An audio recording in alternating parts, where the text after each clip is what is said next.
Olá, o meu nome é Gabriel Dimas, sou pastor adventista e sejam todos muito bem-vindos a mais um encontro de comentários e leitura sobre o livro de Esther.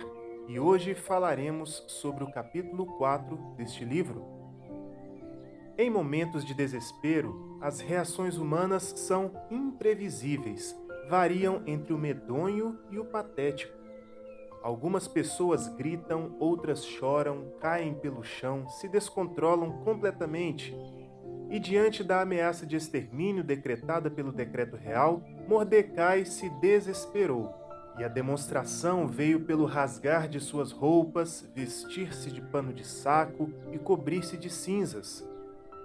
Dessa maneira, ele foi até o rei para buscar talvez uma solução, sem obter, no entanto, nenhum sucesso. Obviamente, ninguém vestido assim poderia estar na presença de um poderoso imperador. Mordecai contrariou uma parte do Talmude que determina que ninguém deveria fazer em espetáculo público o seu choro e aflição para não afligir a outros com seus sofrimentos. Logo, a população judia da cidade foi tomada por terror e luto antecipado e apresentaram os mesmos sinais de lamentação aos quais foi adicionado o jejum.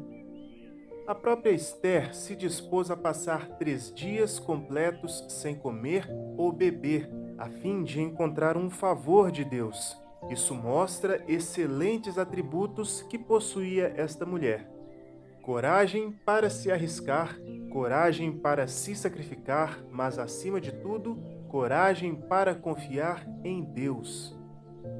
Para nós, hoje o jejum é uma ação de fundamental importância para o nosso desenvolvimento espiritual.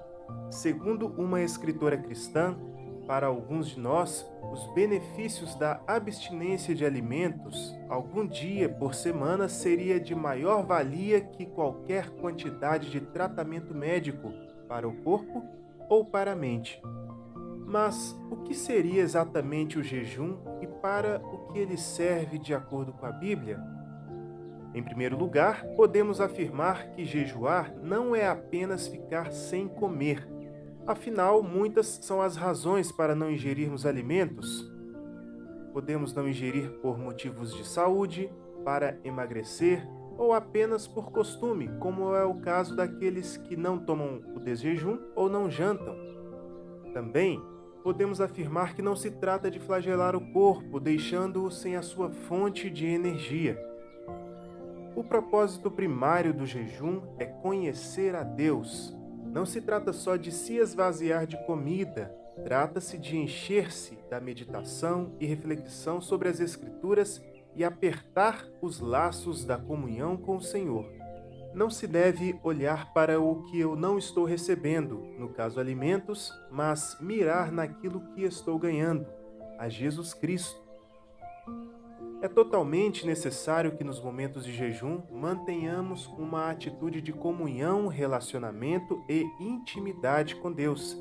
Isso deve ser o nosso foco.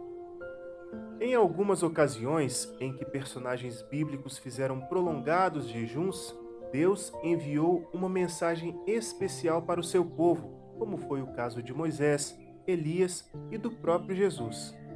Hoje, o Senhor fala através de sua palavra e usa o jejum para preparar nossa mente e coração para atendê-la.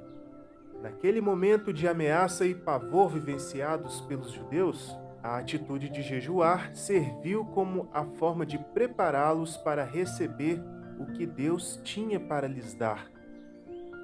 A mensagem de Deus para o seu povo foi: Eis que estou com vocês todos os dias. E não seria naquele momento de crise que o Senhor deixaria seu povo desamparado, mas eles precisavam ouvir a sua voz e nela confiar. E hoje, meu amigo e minha amiga que ouvem este áudio, qual é a sua atitude nos momentos de crise e desespero? Você ouve e confia na voz de Deus? Fiquemos agora então com a leitura do capítulo 4, feita por Sueli Ferraz.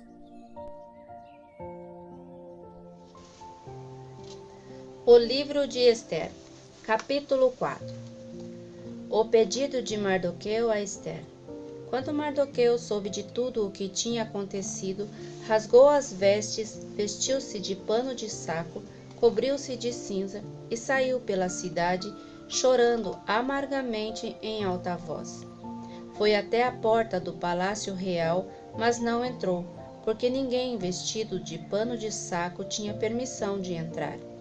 Em cada província onde chegou o decreto com a ordem do rei, houve grande pranto entre os judeus, com jejum, choro e lamento. Muitos se deitavam em pano de saco e em cinza. Quando as criadas de Ester e os oficiais responsáveis pelo harém lhe contaram o que se passava com Mardoqueu, ela ficou muito aflita e mandou-lhe roupas para que as vestisse e tirasse o pano de saco. Mas ele não quis aceitá-las.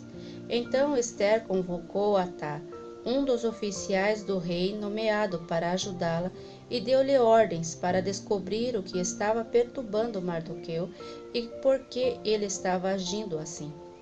Atá foi falar com Mardoqueu na praça da cidade, em frente da porta do palácio real. Mardoqueu contou-lhe tudo o que lhe tinha acontecido e quanta prata Amã tinha prometido depositar na tesouraria real para a destruição dos judeus. Deu-lhe também uma cópia do decreto que falava do extermínio e que tinha sido anunciado em Susã, para que ele mostrasse a Ester e insistisse com ela para que fosse à presença do rei implorar misericórdia e interceder em favor do seu povo. Atá retornou e relatou a Ester tudo o que Mardoqueu lhe tinha dito. Então ela o instruiu que lhe dissesse o seguinte a Mardoqueu: todos os oficiais do rei e o povo das províncias do império sabem que existe somente uma lei para qualquer homem ou mulher que se aproxime do rei no palácio interno sem por ele ser chamado. Será morto, a não ser que o rei estenda o cetro de ouro para a pessoa e lhe poupe a vida. Eu não sou chamada à presença do rei há mais de 30 dias. Quando Mardoqueu recebeu a resposta de Ester, mandou dizer-lhe: não pense que pelo fato de estar no palácio do rei, você será a única entre os judeus que escapará. Pois se você ficar calada nesta hora, socorro e livramento surgirão de outra parte para os judeus, mas você e a família do seu pai morrerão. Quem sabe não foi para um momento como este que você chegou à posição de rainha? Então Ester mandou a resposta a Mardoqueu: vá reunir todos os judeus que estão em Susã e jejuem em meu favor. Não comam nem bebam durante 3 dias e 3 noites. Eu e minhas criadas jejuaremos como vocês.